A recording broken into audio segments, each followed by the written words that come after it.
Hola compañeros, compañeras y doctora presente. Pues el tema a tratar va a ser sobre las emociones y las motivaciones. El grupo número 7 pues va a estar conformado por lo que es Sornosa Bravo Jr. y Alison Bonilla.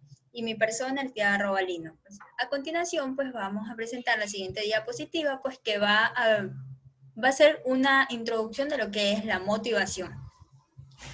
En la siguiente diapositiva pues vamos a hablar en sí sobre la palabra motivación. Esta se va a derivar tanto del vocablo latino moveré, que esto va a significar tanto moverse o referirse a alguna actividad que va a estar dirigida como meta a un organismo dicho.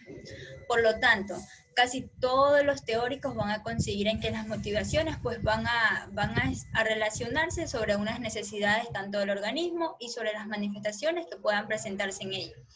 Es así también que en la época de Platón y Aristóteles, en lo que es el año 360 a.C., pues ha prevalecido lo que es la creencia de que toda persona controla su comportamiento y que es libre de elegir de lo que quiere o no quiere hacer.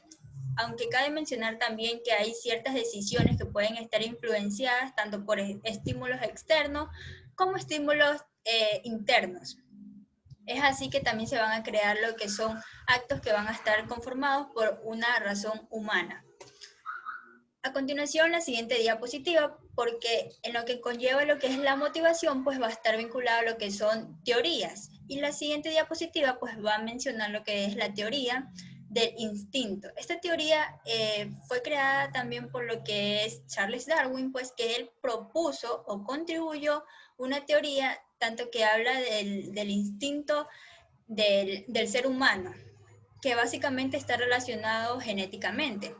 Aunque para Darwin cabe mencionar de que el instinto es una especie de un reflejo complicado. ¿Por qué? ¿Por qué va a ser complicado? Porque una persona va a manifestar lo que es un patrón de conducta tanto innato y el cual va a emitirse como una respuesta a ciertos estímulos que va a presentar un organismo. Es así también donde en esta teoría se menciona de que los instintos pues se van a demostrar en una manera de problema. ¿Por qué un problema? Porque en la conducta pues está motivada por un instinto, más no ayuda a explicar el qué puede causar aquella conducta. Por ejemplo, uno ve a una persona que está totalmente aseada, como quiera refleja lo que es limpieza, pero más no explica el porqué de como quiera de esa conducta. En la siguiente teoría de lo que relaciona lo que es la motivación, pues vamos a tener lo que es la pulsión de Clark. Esto también se va a vincular a lo que es a un concepto de homeostasis, ya que en sí el organismo pues va a mantener lo que es un equilibrio interno, tanto así también con un ambiente externo, donde van a influenciar allí lo que son las funciones corporales, que van a mantener así el equilibrio y se van a llamar mecanismo homeostático. Es decir, también que cualquier organismo, cualquier ser humano, pues va a tener lo que es una desviación de lo que es el equilibrio homeostático. Es así pues también que en ella, en esta teoría, pues se va a ver vinculado lo que es una necesidad y a su vez una pulsión. Un ejemplo de ello, pues en lo que es en lo que se basa la teoría de la pulsión es cuando un niño tiene el deseo o tiene un antojo de comer un chocolate. Es allí donde también se ve vinculado lo que es la pulsión. ¿Por qué? Porque esto también se basa como un objeto meta. La meta va a ser si el niño logra lo que es comer lo que es el chocolate, porque ese en sí va a ser su objetivo y la meta va a ser si lo logra. Entonces, lo que relaciona lo que es a esta teoría, pues en sí va a ser que va a actuar como una fuerza motivadora y va a incitar a lo que es a la acción. En lo que relaciona a esta teoría, pues también se va a vincular de lo que es, o se lo va a denominar como incentivo, ya que en varios conceptos psicológicos se muestra que el ser humano pues mantiene el ámbito del quehacer humano. También en esta teoría pues va a presentar otra crítica a la teoría de la pulsión, porque se dice que cuando el organismo no tiene pulsión es porque no está activado hacia una meta y está solamente en un reposo.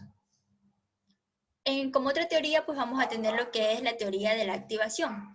La teoría de la activación ha sido propuesta por varios psicólogos, pero en esta teoría se considera que la motivación va a tener que ver más bien con la activación o el estado de la alerta que va a presentar cada ser humano, el cual va a tener también lo que es un nivel óptimo de activación propia y así esta puede derivar lo que es entre uno o varios días y así también como una situación a otra. Como última teoría, pues tenemos lo que es la teoría psicoanalítica. Esta teoría pues ha sido formulada específicamente por Sigmund, que considera exactamente a lo que es al ser humano que nace por dos instintos totalmente fundamentales. Entre sus dos instintos pues está lo que es el eros y el thanatos. El primero, pues el primer instinto, se va a dar el instinto de vida, mientras que el thanatos pues manifiesta lo que es un instinto de muerte. Es así que a través del desarrollo de esto, pues la persona va a presentar dos impulsos que se van a ir manifestando de diferentes maneras y a través de distintas partes del cuerpo, más no la parte mental, sino que también en la parte física. Y es así que las manifestaciones que van a ser aceptadas por uno mismo, pues, y también no tan solamente por uno mismo, sino también por lo que es el medio familiar y social, que van a estarse vinculando en este aspecto de lo que conlleva la teoría psicoanalítica. A continuación, la siguiente diapositiva, pues que va a hablar sobre las bases biológicas de la motivación. Hablando de lo que es la base biológica de la motivación, pues vamos a tener lo que es el hipotálamo y el sistema límbico, que esto van a ser dos componentes principales para que así son actores principales en la motivación y en la emoción. Aunque cabe mencionar también que en lo que conlleva el estado motivacional central, pues puede ponerse en actividad por medio de impulsos tanto externos o internos, así como anteriormente lo estaba mencionando en una de las teorías que presenta lo que es la motivación, ya que en sí puede ponerse en actividad por estos mecanismos. Además de eso, también influyendo lo que es los cambios químicos y también los hormonales que se encuentran en la sangre, que como quiera van a persistir de una manera de estimulación adicional en lo que concierne a lo que es a la base biológicas. En la siguiente diapositiva, pues en lo que son las bases biológicas, pues también se manifiesta por la jerarquía de las necesidades. Esta jerarquía en las necesidades, pues, fue realizada por lo que es el teórico humanista Abraham Maslow, el cual él propuso lo que fue una jerarquía de necesidades y cuál fue la causa en que lo llevó a establecer esto, ya que en sí ciertas necesidades van a ser prioritarias y deben satisfacer también unas que otras, o por lo menos tener lo que es la facilidad de satisfacer otras a que parezcan, por ejemplo, consecuencias más graves. Y entre ellas se va a derivar de la siguiente manera, tanto como las necesidades de autorrealización, las necesidades de pertinencia, de seguridad, las fisiológicas y la de estimación. Un ejemplo de lo que conlleva estas necesidades, pues, es de que imaginémonos a nosotros un indigente. ¿Qué va a ser lo que es el indigente? Pues el indigente, por ende, va a carecer de lo que es recursos económicos muy bajos para poder sobrevivir, solamente teniendo que conseguir lo que es agua, aunque sea en fuentes públicas, y alimentos en los basureros. Pero esta situación podría motivarlo a él al construir, por ejemplo, una casa o una obra de arte. Pues la respuesta, según en lo que se basa Maslow, pues es de que no, porque primero él tiene que satisfacer sus necesidades fisiológicas. Supongamos que al lograr este tipo de necesidades, esta situación pues va a tener lo que es una forma de proveer regularmente el sustento y que va a incluir también lo que es el aire respirable, el alimento, el agua y también por último lo que es el abrigo.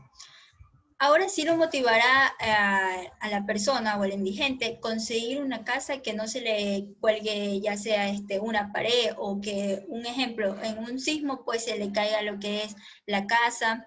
Entonces allí hay que ver si la persona se siente motivada o no, y sobre todo si es que se encuentra en un ambiente seguro, para así pues tratar de conseguir lo que es un trabajo que el cual no sea peligroso, y también allí es donde también van a surgir lo que son las necesidades de seguridad.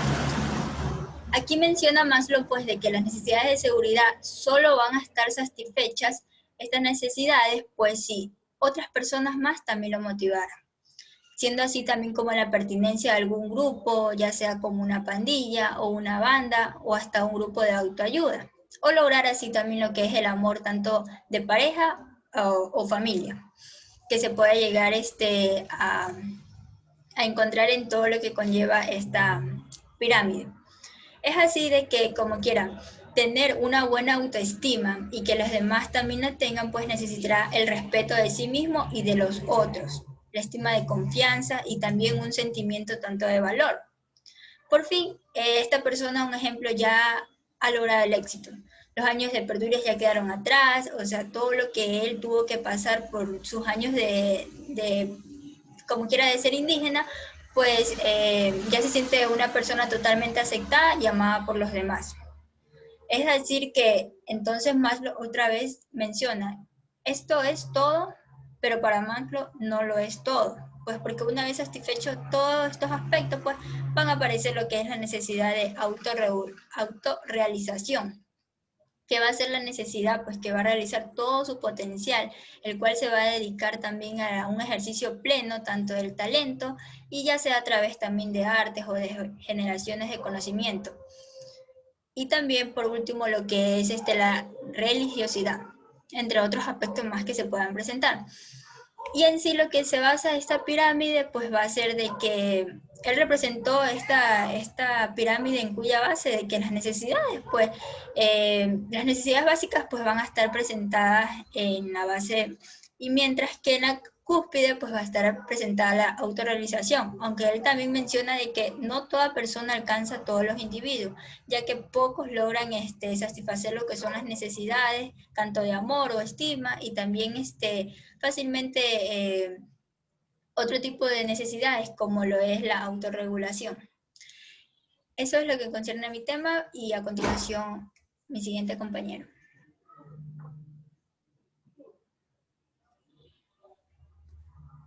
Bueno, ahora vamos a hablar acerca de lo que son los motivos, de los tipos de motivos, pues. Para entrar en este tipo de taxonomía o clasificación de los motivos, pues, esto es un poco complicado, por lo que existen múltiples razones. Existen teorías diversas, existen características interrelacionadas de una manera muy compleja, existe lo que es un avance de un conocimiento dispar. Expertos en este tema, pues, difieren en que los nombres que se utilizan y la confusión de los que estos mismos pueden provocar. Podemos encontrar lo que son los motivos primarios y secundarios, y así los vamos a dividir pues para un mejor entendimiento. En lo que son los primarios pues o innatos, estos son primarios eh, porque quiere decir que representan o están representados desde lo que es el nacimiento en todos los organismos de una misma especie. Podemos encontrar de tres tipos. Encontramos los motivos biológicos homeostáticos, básicos o pulsiones, como el hambre, que tienen su origen en las necesidades fisiológicas del organismo. Su tendencia es a recuperar un nivel perdido y son fundamentalmente para para la supervivencia del individuo, porque si estas necesidades pues, no se satisface, puede provocar la muerte. Como siguiente motivo, pues, tenemos lo que son biológicos no homeostáticos, como el sexo, que es un motivo de conservación de la especie, donde la supervivencia del individuo no está en riesgo, y aunque tiene una base biológica, no es homeostática, porque no tiende a recuperar lo que es un nivel perdido, sino al contrario. Y como último punto, tenemos lo que son los motivos innatos no biológicos, que estos son derivados de las necesidades de adquirir un conocimiento, adaptación al ambiente, tales como la curiosidad y la estimulación. Eh, Vamos a hablar acerca ahora de lo que es el hambre. El hambre tiene múltiples factores que puede estar asociada. Como primer factor, pues, tenemos lo que es la influencia de factores sociales y cognitivos.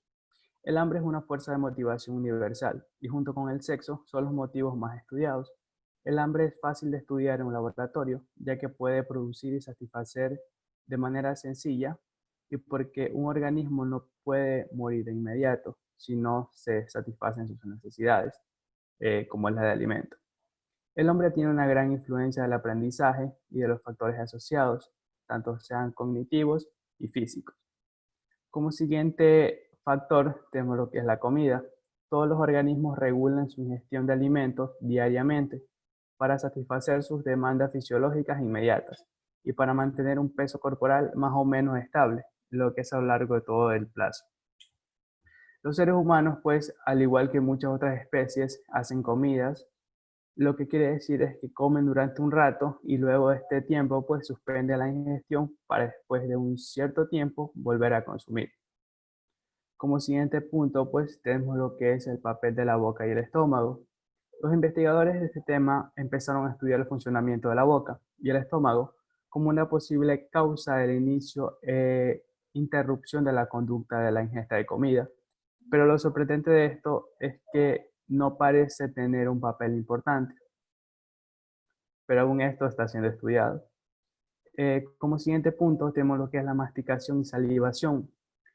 Para probar el papel que tiene la actividad bucal en el inicio de la conducta alimenticia, se realizaron estudios donde se trató de eliminar los efectos de la actividad en la boca, tales como masticar y salivar. Se trabajó, como ejemplo, con ratas insertando un tubo plástico en la boca, el cual comunicó el estómago y con ello la comida pasaba directamente al estómago, sin que la actividad bucal interviniese. El resultado con las ratas, pues, así como con pacientes hospitalizados, al igual de lo que es por vías de alimentación intravenosa o por una sonda directamente al estómago, parecen similares. Esto pues da como resultado pues, que se registra una conducta de búsqueda de alimentos o se reporta sentir el hambre, aunque los resultados en sí pues, no son muy concluyentes. Como siguiente punto tenemos lo que es el volumen estomacal. Como la boca no tiene un papel importante, se busca la explicación en el estómago. Una señal básica del hambre es la presencia de lo que son las contracciones estomacales. Se pensó en que el volumen del alimento dentro del estómago eliminaba la sensación de hambre, pero impedía que se iniciara la conducta de comer en el vacío. Esto pues puede determinar la aparición de las contracciones que inician en sí la conducta de la ingestión. Otro punto también que se toca aquí es el nivel de glucosa. Una de las variables de durante mucho tiempo se consideró como la causa única de las contracciones estomacales es el bajo nivel de glucosa en la sangre. Aunque las investigaciones con pacientes diabéticos han demostrado que los cambios en el nivel de insulina no son importantes a comparación de los que tienen glucosa. Otro punto también importante a recalcar es el ritmo de acción. Otro mecanismo que ayuda a comprender por qué los diabéticos con altos niveles de glucosa en la sangre tienden a sentir más hambre y comer más que los sanos es el ritmo en el cual las células del cuerpo utilizan la glucosa. Un ritmo bajo produce hambre, uno acelerado es saciedad. En el caso de los pacientes con diabetes, carecen de insulina, la cual es necesaria para que se penetre la glucosa en las diversas células del cuerpo. Aunque se poseen altos niveles de glucosa, sus células tienen cierta dificultad en utilizarla, realizando un ritmo muy bajo de absorción. En este punto, Mayer propuso que la existencia de los glucotastos posibilitan la utilización del hígado y miden un ritmo de absorción. Bueno, como otro punto tenemos lo que es la regulación hipotalámica. Otra línea de investigación se originó hacia el estudio en los centros de regulación del hambre del hipotálamo. En la actualidad, pues, conocemos que existen dos centros importantes para el control del apetito, que tienen que ver con el inicio y la terminación de la conducta de la ingesta alimenticia. Este es el núcleo lateral o hipotálamo lateral, identificado como excitatorio, y el núcleo ventromedial o hipotálamo ventromedial, inhibitorio. También pues se lo puede describir pues que se lo conoce como el centro de la saciedad. Y como el siguiente punto tenemos lo que es el hambre específica. Otro factor interesante sobre las múltiples variables que afectan esta ingesta es el hambre específica. Se trabajó con ratas a las cuales se les permitió alimentarlas de una forma libre y se puso a su disposición una gran variedad de alimentos. Cada uno rico en un alimento, algún tipo de proteína, otros más altos en carbohidratos y así. En resultado, pues, se demostró que las ratas elegían una dieta balanceada. Con esto, pues, se llegó a incrementar, pues, la ingestión de los alimentos que estaban diluidos, como si hasta cierto punto se tratara de mantener un consumo adecuado y la regulación de las sustancias que necesitaban. En lo que concierne a los humanos, pues, comer es una conducta motivada, pero también se lo puede escribir, pues, comer más o de menos, lo que complica, por ejemplo, la conducta de las personas que tienen sobrepeso.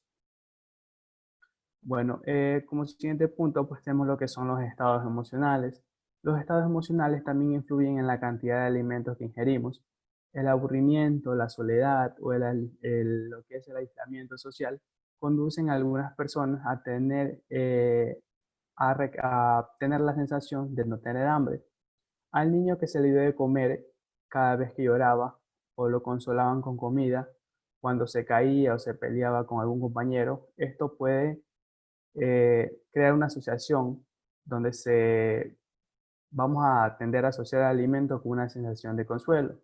Y de adulto, pues, comerá cada vez que sienta algún tipo de malestar. Aquí la explicación. Ahora, pues, vamos a hablar de lo que son las claves internas y externas. Seckler enfatizó la importancia de las claves orgánicas, internas, y de las claves ambientales, que son las externas, en la conducta alimenticia. Para él, las personas con sobrepeso son menos sensibles a las señales internas del hambre. Más bien responden a un estímulo externo, como a la hora del día, la vista y el olor del alimento, y las rutinas conductuales durante todas las comidas. Aquí también tenemos pues este tipo de, lo que es la anorexia nerviosa y la bulimia son alteraciones en los patrones alimenticios, que estos están catalogados por el Manual de Diagnóstico y Estadísticas de las Enfermedades Mentales de la Asociación Psiquiátrica Americana. Lo que corresponde a la anorexia, pues la anorexia nerviosa está descrita como el miedo intenso a ser obeso, lo cual no disminuye conforme se pierde peso. Con una distorsión de la imagen corporal, se perciben como gordos, aunque estén excesivamente flacos. Pérdida de en cuanto menos un 25% de su peso, y si está en desarrollo, pues pérdida de más o menos un 25% más. Lo que puede corresponder a la bulimia, pues la bulimia es otro trastorno alimenticio. Importante que este está caracterizado pues por lo que son atracones, frecuentemente de alimentos. Esto quiere decir que se consumen grandes cantidades de alimentos en periodos muy cortos sin discriminación, de lo que se tiende a ingerir y la culminación de esto pues con episodios de lo que son vómitos, dolores abdominales, sueños e interrupción de las relaciones sociales. Como siguiente punto, tenemos lo que es el sexo. El sexo pues, es un comportamiento sexual que está modelado por lo que es la cultura y épocas, donde se lo considera pues, que las ideas tienen una parte ética, apropiada y placentera. Asimismo, influye lo que es una experiencia sexual, las vivencias sociales, la nutrición y las emociones, sobre todo lo que son sentimientos hacia una pareja sexual, la ideología y la edad. Aquí también pues vamos a encontrar lo que son factores biológicos de la respuesta humana.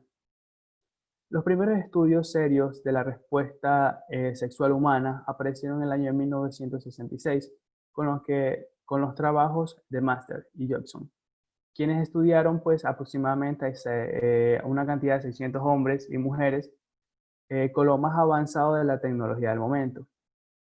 Encontraron dos procesos fisiológicos. Fundamentalmente, pues, que determinaron 4 etapas de la respuesta sexual, entre las cuales tenemos lo que es la excitación, que es la fase inicial donde la mujer experimenta una lubricación de la vagina, hinchazón de los pechos y el clítoris, endurecimiento de los pezones y dilatación de la parte superior de la vagina.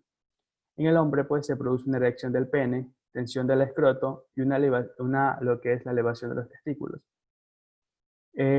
Lo que es el segundo etapa, pues encontramos la meseta. En esta etapa, pues la respiración, el pulso y la presión arterial continúan en aumento. Lo que corresponde a la vasodilatación llega a su nivel máximo y provoca en las mujeres la contracción de las paredes vaginales, mientras que el clítoris se retrae hacia el interior y el útero aumenta de tamaño. Como tercer punto, pues tenemos lo que es el orgasmo. Este consiste en una serie de contracciones musculares rítmicas de la pelvis, realizadas en promedio a una velocidad de 8 segundos. Para el hombre se inicia con la sensación de eyaculación inminente e inevitable y termina con la eyaculación misma, en la cual expulsa fuertemente el semen. En el cambio, la mujer pues esta tiende a contraer el útero. Lo que es la resolución. Se la considera la fase final, durante la cual el cuerpo regresa al estado de reposo, recuperando sus funciones a niveles normales en aproximadamente de 15 a 30 minutos. Los varones entran en un periodo refractorio, durante el cual pues, son incapaces de conseguir una erección y un orgasmo, durante una variable de características de los individuos y de la edad. Dicho periodo puede durar desde unos minutos hasta un día. Las mujeres no presentan el periodo refractario, por lo que son capaces de tener varios orgasmos en segundos. Ya. Refiriéndonos ahora un poco acerca de la homosexualidad. Aunque la causa de la homosexualidad ha sido investigada intensamente, pues no hay respuesta definitiva. Encontramos como son variables hormonales, genéticas y otros factores biológicos que representan en cierta parte pues las causas de estos casos. Los factores cognitivos y el aprendizaje parecen tener una fuerza más explicativa. Existen teorías rígidas y satánicas, pero también existen otras más flexibles y que consideran a la homosexualidad pues simplemente como una decisión acerca del sexo de la pareja. Como siguiente punto, pues tenemos lo que es la actividad. Cuando las personas están aisladas en espacios pequeños, sin nada que hacer, se aburren y se ponen a realizar actividades aparentemente inútiles. Dan vueltas, temblorizan en mesas o paredes, se cortan las uñas, etc. La actividad general o espontánea ha sido estudiada por psicólogos y biólogos, pues parece aumentar en los estados de privación o cuando existe algún tipo de otra motivación. Ahora vamos a referirnos acerca de lo que es la curiosidad y la exploración. La meta psicológica más importante es la extracción de la información del medio para conocer y explicar su ambiente y lograr adaptarse. Tanto los animales como los humanos, pues, lo logran a través de la exploración.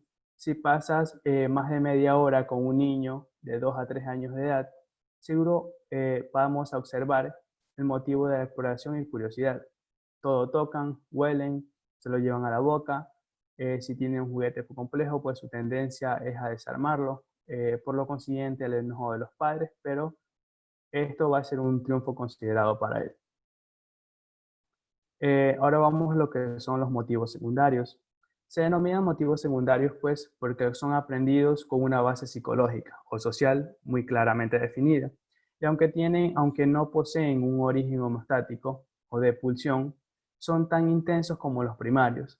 A medida que crecemos, nuestra conducta empieza a ser gobernada por nuevos motivos aprendidos, que estos van a determinar las diferencias entre los individuos. Es decir, no todos los humanos no todos tienen los mismos motivos.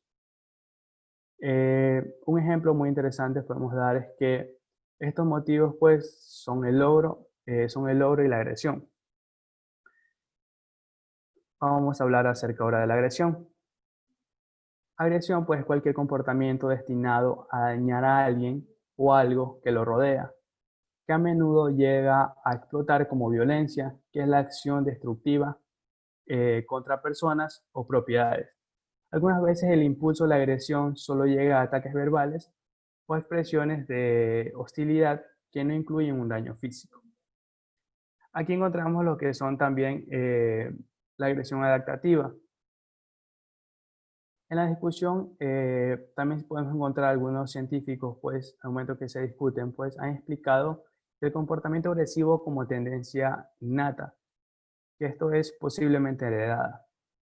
Otros la consideran como resultado de una experiencia y por lo tanto del aprendizaje. Tal vez el más pertinente de los enfoques es que nacemos con una predisposición, como un comportamiento adaptativo que se desarrolla a lo largo de la evolución. En ciertas situaciones, pues, como la defensa en el momento de que una persona es atacada. Como siguiente punto, pues, tenemos lo que es la agresión, lo que es la frustración. La frustración, pues, se define como el impedir a un individuo que logre la consumación de una meta hacia lo que se dirige. El término frustrado ha sido mal aplicado en cualquier persona que tiene un comportamiento extraño, retraído, disperso o constantemente enojado, pero únicamente es válido cuando a este individuo se le ha impedido alcanzar una meta deseada. La teoría de la frustración o agresión, donde la agresión solo se presenta como la frustración que es muy intensa, inesperada o arbitraria. La frustración ocurre cuando estamos altamente motivados y encontramos una barrera de alguna clase que evita que alcancemos un objetivo muy deseado. Hablando ahora del conflicto, pues la frustración contribuye a intensificar el estrés, así como la situación del conflicto. En la actualidad, pues el estrés es uno de los principales problemas de salud cuando una persona enfrenta un conflicto. Este pues se entiende o va a aplicar a la decisión que tomen mediante el estrés y además llegan a un nivel de frustración muy alto. Se obtiene una condición de un grado de agresividad que puede ocasionar problemas más elevados. El conflicto surge cuando enfrentamos dos exigencias, oportunidades necesarias o ciertas necesidades o metas incompatibles. En este tipo de conflicto, pues, encontramos cuatro tipos de conflictos. Encontramos lo que es un conflicto de aproximación, que es cuando una persona se ve atraída en forma simultánea por dos metas. Encontramos lo que es el conflicto de aproximación y evitación. Este tipo de conflicto, pues, también puede describir que es un modo difícil de resolver, pues el individuo se siente atraído por una meta y repelido al mismo tiempo por posibles consecuencias de la misma. Encontramos lo que es un conflicto evitación. Las personas, pues, en esta figura, pues, tienden a van a tener a escapar de sus problemas porque se confrontan a dos posibilidades negativas, ya sea de tipo amenaza o disgustos. Si no pueden escapar de ellas, pues van a realizar lo que una afrontación al conflicto eligiendo la alternativa menos negativa. Y por último, pues tenemos que es frecuentemente con los diferentes tipos de conflictos que presentan por múltiples factores, pues la vida es compleja, por lo cual Levin describió el conflicto de doble o múltiple como aproximación-evitación, que es cuando el sujeto se ve atraído y repelido por varias metas al mismo tiempo. A continuación, pues la compañera Alice. Ok, las emociones. ¿Qué son las emociones? Las emociones pues están relacionadas íntimamente a la motivación, puesto que ambas tienen una relación, valga la redundancia. Un ejemplo de esta sería cuando la motivación vendría a ser el dolor que una persona puede llegar a sentir. Y la emoción vendría a ser lo que esta persona misma está sintiendo, pero tiene que haber una cierta diferencia entre ambas cosas. Un ejemplo de esto sería cuando una persona, por un ejemplo, prende una caja de fósforo y se quema. Quiere decir que va a haber una reacción y por lo tanto la emoción se va a activar en la persona. Ahora, se deben de considerar que existen algunos potenciales motivacionales y estos se clasifican en tres. A esto se les debe de tomar en cuenta, puesto que las emociones están netamente dirigidas a estos mismos. Por favor, la siguiente diapositiva. Ok, como dije, existen tres potenciales motivacionales y este vendría a ser el primero y el más dominante, el sistema nervioso autónomo. En el sistema nervioso autónomo vamos a encontrar tanto el sistema simpático y el sistema parasimpático. Estos van a contar con como dije, con un protagonismo, por decirlo así, pero se lo vamos a ver en las siguientes diapositivas. Ahora, el sistema nervioso autónomo tiene como función principal excitar, por así decirlo, o activar a las vísceras o al intestino grueso y el intestino delgado para que exista una emoción como tal. Ahora, además de ello, también vamos a ver en el individuo que se van a ver otro tipo de factores relacionados, tales como las expresiones faciales y como las expresiones corporales. Un ejemplo de esto sería que si Pedro va a una entrevista de trabajo, el sistema nervioso autónomo de Pedro va a enviar una señal, por decirlo así, o una alerta en este hombre, en la cual en él se va a comenzar a provocar el nerviosismo. Y un ejemplo de esta sería el dolor de estómago que muchas veces las personas suelen sentir cuando están nerviosas. Esto vendría a ser una emoción. La expresión facial vendría a ser la expresión en su cara que quizás la persona demuestre que está nerviosa y la expresión corporal sería que Pedro quizás por estar nervioso por la entrevista de trabajo se está moviendo de un lado a otro. Entonces, además de ello, en las emociones se deben de tomar en cuenta los siguientes puntos: los cambios fisiológicos o de excitación o inhibición notables. Aquí encontramos el sistema nervioso autónomo y este se va a dividir tanto en el sistema nervioso, en el sistema simpático y en el sistema parasimpático. Luego vamos a encontrar los sentimientos de agrado o desagrado y vendrían a ser parte de las expresiones faciales. Luego encontramos las conductas de expresión de la emoción, que estas van relacionadas, van de la mano, es decir, aquí ya no encontramos solo las expresiones faciales, sino que también encontramos las corporales. O las físicas. Luego tenemos la conciencia clara y la posibilidad de evaluar la experiencia. Son las experiencias netamente de la persona como tal, es decir, las experiencias que la persona va a tener cuando está nerviosa. ¿Y qué sería el nerviosismo? Pues una emoción propia de la persona o el miedo. Y luego tenemos las influencias y las consecuencias ambientales. Las consecuencias ambientales se refieren a todo aquello que esté en el entorno y puedan llegar a influir en las emociones de la persona como tal. Por favor, la siguiente diapositiva. Ahora, la reacción para la defensa o para la huida. Todos los seres humanos, tanto los animales y los seres humanos, contamos con el sistema nervioso autónomo. Es decir, que todo aquel ser vivo que cuenta con el sistema nervioso autónomo va a contar con emociones como tal. Y vamos a encontrar aquí los tres potenciales motivacionales que mencioné anteriormente. Ahora, un ejemplo de esto sería tanto de lucha como de huida. En esto se va a ver un ejemplo de esto sería cuando el ser humano se ve amenazado por cualquier tipo de factor que se encuentre en el ambiente, en este se van a activar las emociones. Un ejemplo de este sería un león y un ciervo. Si el ciervo se ve atacado porque en su ambiente hay un león que es el cazador, pues ¿qué va a pasar con el ciervo? En el ciervo se va a activar la reacción tanto de defensa como de huida. Y aquí, ¿quién va a participar? El sistema nervioso parasimpático y simpático. Ahora, entonces, ¿qué se activa en la persona? La alerta de huida. El cerebro comienza a enviar alerta a todo el resto del cuerpo para que en el individuo o en el animal exista un escape de todo aquello que le pueda llegar a perjudicar o hacer daño. Por favor, la siguiente diapositiva. Ahora, también existen fases fisiológicas de la emoción y aquí se ve netamente la evolución del cerebro como tal. La región más primitiva del cerebro es el tronco cefálico, donde aquí vamos a ver que existe la regulación de unas funciones básicas o vitales del ser humano. Ejemplo, el metabolismo y la respiración. Y además de ello se comparte con aquellas experiencias que da netamente el sistema nervioso central o el sistema nervioso autónomo de cada individuo como tal, en la que vamos a ver relacionadas las emociones, recalcando así que el tronco encefálico va a contar con un papel muy importante, pero se debe de estudiar la evolución del cerebro. Y aquí se ve desde lo más primitivo del ser humano a lo más actualizado, o también se podría ver a un pequeño bebé y la evolución que éste va teniendo a medida que va creciendo, puesto que va a ir identificando todo aquello que en su entorno le puede llegar a ser perjudicial. Recalcando así, como mencioné en diapositivas anteriores, que para el ser humano todo aquello que va a permitir que se activen sus emociones puede llegar a ser tanto una persona como un objeto o un animal.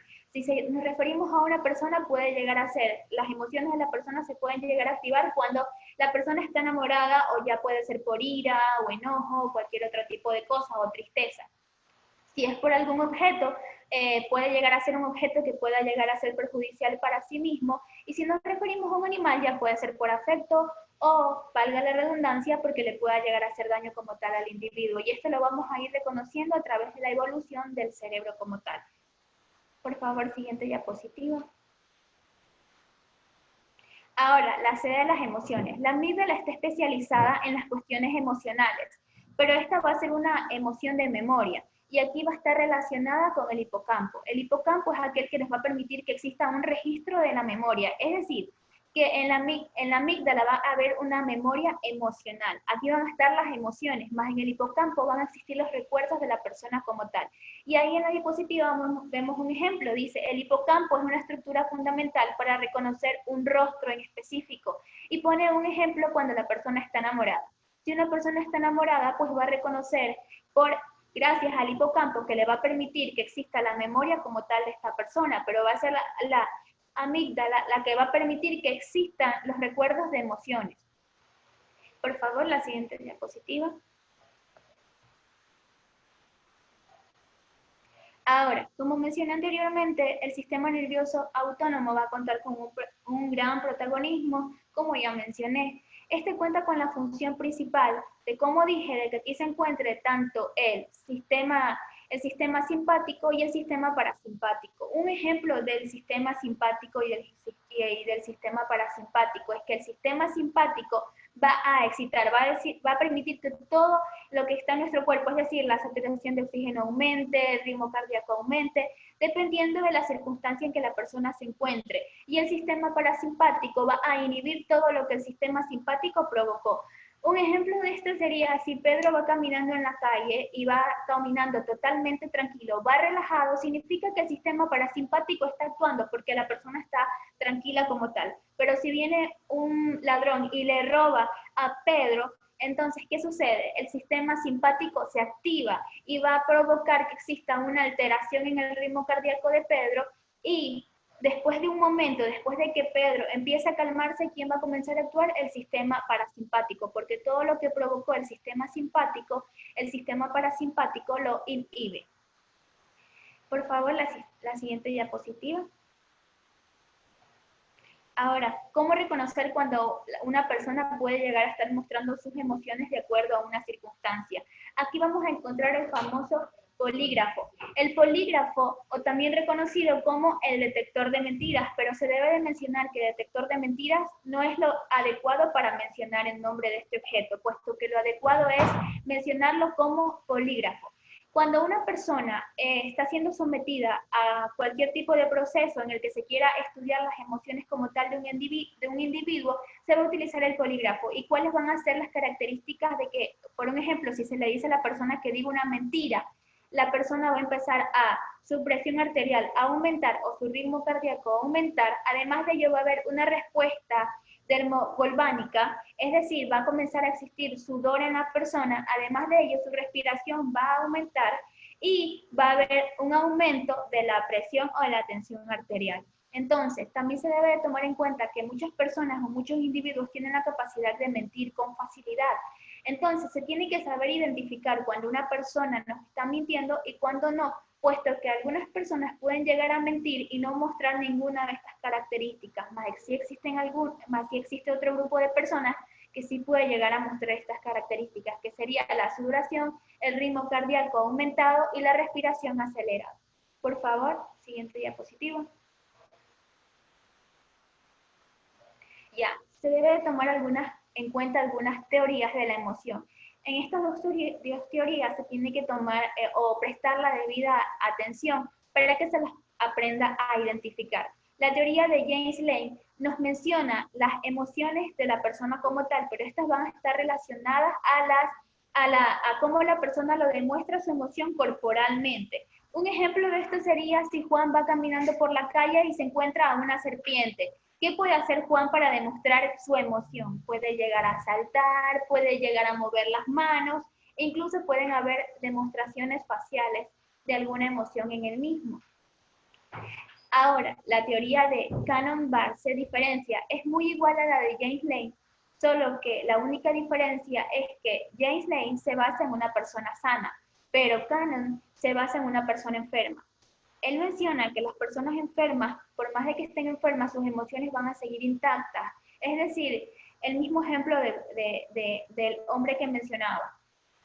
Si este hombre fuese un hombre enfermo, pero va caminando por la calle y se encuentra una serpiente, reaccionaría de igual manera, puesto que el hecho de que la persona esté enferma no quiere decir que sus emociones no estén como tal. Entonces, ambos mencionan, tanto James Lane y Cannon-Barr mencionan lo mismo, solo que James Lane se basa en una persona sana y Cannon-Barr se refiere a una persona enferma como tal. Por favor, la siguiente diapositiva. Y por último tenemos la teoría de Charles Darwin, en la cual él se basaba en las emociones o las expresiones faciales que demuestra una persona. Y cómo una persona demuestra sus emociones faciales a través quizás del asombro, de risa, o quizás cuando una persona demuestra que está airada. Y estas serían las emociones, que es lo que la persona demuestra como tal, dependiendo de la circunstancia en la que se encuentre. Y esto sería todo. Muchas gracias. Dios les bendiga.